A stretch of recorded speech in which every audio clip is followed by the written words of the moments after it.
Саламатсыздарбы, урматтуу кыргыз калкым, урматтуу туугандар. Менин бүгүнкү биринчи сабагым канткенде адам оорубаш керек, канткенде ооруну жуктурбаш керек. Жана канткенде ооруп калса да кандай кылып дарыланыш керек. Ушул темадагы чоң сабактын биринчи сабагым кайсы себептер ооруга алып келет. Ооруга көбүнчө стресс алып келет. Стресс,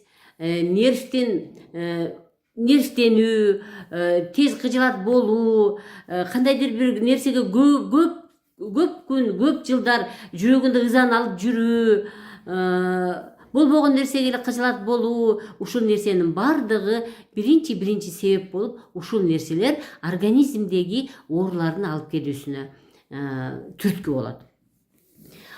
Биз муну кантип билсек болот? Кантип биз ушул стресс, чыңалуу, жыйрылуу, нервтердин жыйрылуусу канткенде ооруга алып келгенин, ошо ооруга алып келгенде организмде кандай өзгөрүү жүрөрүн мен азыр силерге көрсөтүп берейин. Бул нерсени биз канды алабыз, кан алып, тиги айнекчеге канды коюп, кургатып микроскоптон көрөбүз. Микроскоп эки түрдүү болот. Бирөө мына обыкновенный лабораторияларда 100 жана 200 эсе көтөрүп берген, 100 жана 200 эсе чоңойтуп көрсөтүп берген микроскоптор бар.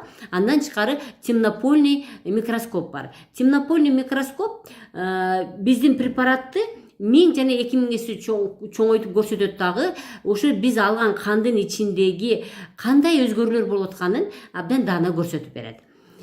Стресс, кыжылатчылык, нервтенүү, ыза болуу, бул нерсе бардыгы биринчи кан тамырдын ичиндеги кандын элементтеринин өзгөрүүсүнө алып келет. Кандын элементтери нормада жалгыз жүрүш керек. Мындай кандын элементтери бар. Бул деген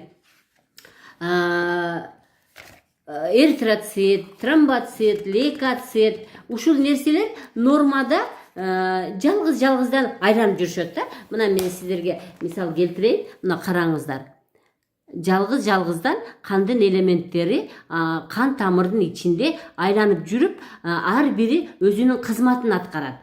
Эритроцит өзүнүн кызматын аткарат, лейкоцит өзүнүн кызматын аткарат, тромбоцит өзүнүн кызматын аткарат. Булар бардыгы бизге организмде чоң жакшы кызматтарды аткарып берет. Эми ошол адам ооруп, кыжылат болуп, сыгылып, дайым чынын айтсам мындайда көрө албастык, ыза болуу, ичи тарлык, тез жинденүү, мунун бардыгы ооруга алып келет. Ооруга алып келгенде дагы ушул биринчи кан тамырдын ичиндеги элементтердин өзгөрүүсүнө алып келет. Алар кандай болуп өзгөрүп калат? Мен силерге азыр биринчи сүрөттө көрсөттүм. Ар бир кандын элементи жалгыз жүрүш керек депчи. Мында жалгыздан кенен, мисалы автобуска адам түшсө дагы, кенен ар бир стульчикке отуруп, кенен кетишет го. Ошондо аба көп кирет, адам жакшы дем алат. Эгерде бир эле маршрутканын ичине 20 адамды ордуна 40 адам тыгып койсоң, ал дем ала албайт, кысылат, аба жетпейт, кыжылат болот. Көрдүңөрбү? Ошол сыяктуу кан тамырдын ичиндеги элементтер дагы стресс болуунун, нерв болуунун натыйжасында булар бири менен жабышып калат.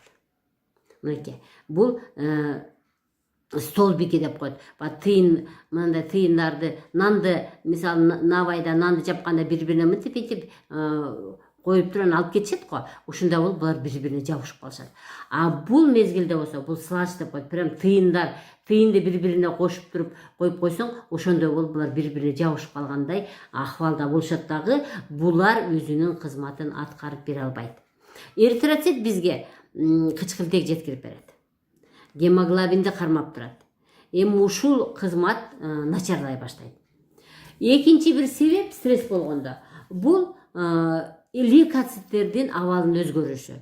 Лейкоциттер бизде иммунный системаны кармап турат да. Мына иммунный системасы, кимдин иммундук системасы жогору болсо, ал бүт микробторго каршы турат дагы. Ушул эле коронавируска дагы, любой эле вирус болобу, микроб болобу, гельминт болобу, гриппки болобу, бардык эле микроорганизмге каршы тура алат дагы организмди оорубаганга алып келет. Оорубага алып келе турган бирден бир биздин кызматкер бул лейкоцит болуп саналат. Ушул лейкоциттер мына караңыздар өзүнүн 3 эсе кичинерип кызматын жакшы аткара албай калат. Стресс демек лейкоциттин дагы өзгөрүүсүн алып келет. Эритроциттин өзгөрүүсүн алып келет экен, лейкоциттин өзгөрүүсүн алып келет экен. Жана үчүнчү дагы бир бузулуу бул организмдеги кан тамырлардын ичинде майда жандыктардын көбөйүп кетүүсүнө алып келет. Ушул себептер ооруга алып келет. Мисалы, боордун тушундагы же бир ичегинин тушундагы кан тамырлар жыйрылып калган болсо, мына стресстин айынан адам стресс болгондо тез мындай жыйрыла түшөт да, ал деген нерв клеткалар жыйрылууга алып келет да. Жыйрылууга алып келгенде ошол орган жыйрылып калат дагы, бул жердеги кан айлануу жакшы жүрбөй калат. Демек кан тамырдын ичиндеги элементтер дагы бири-бири менен жабышкан абалда калып калат экен дагы, бизге жакшы кызмат аткарбай калат экен. Бардык ооруларды бул дүйнө жүзүндө кандай оору болсун, бүт оорулардын эң биринчи себеби бул нерв, бул стресс. Ошон үчүн адам канткенде стресстен чыгабыз, канткенде нерв болбойбуз. Бул боюнча мен кийинки сабактарымда, дарылоо сабактарымда силерге түшүндүрүп берем. Эмдиги сабагыбыз кан тамырлардагы кан айлануу кайсы жерде кандай жүрөт, кан айлануу кандайча бузулат, ошол жөнүндө кыскаса түшүндүрүп берем. Эмди көрүшкөнгө чейин саламатта калыңыздар, оорубаңыздар.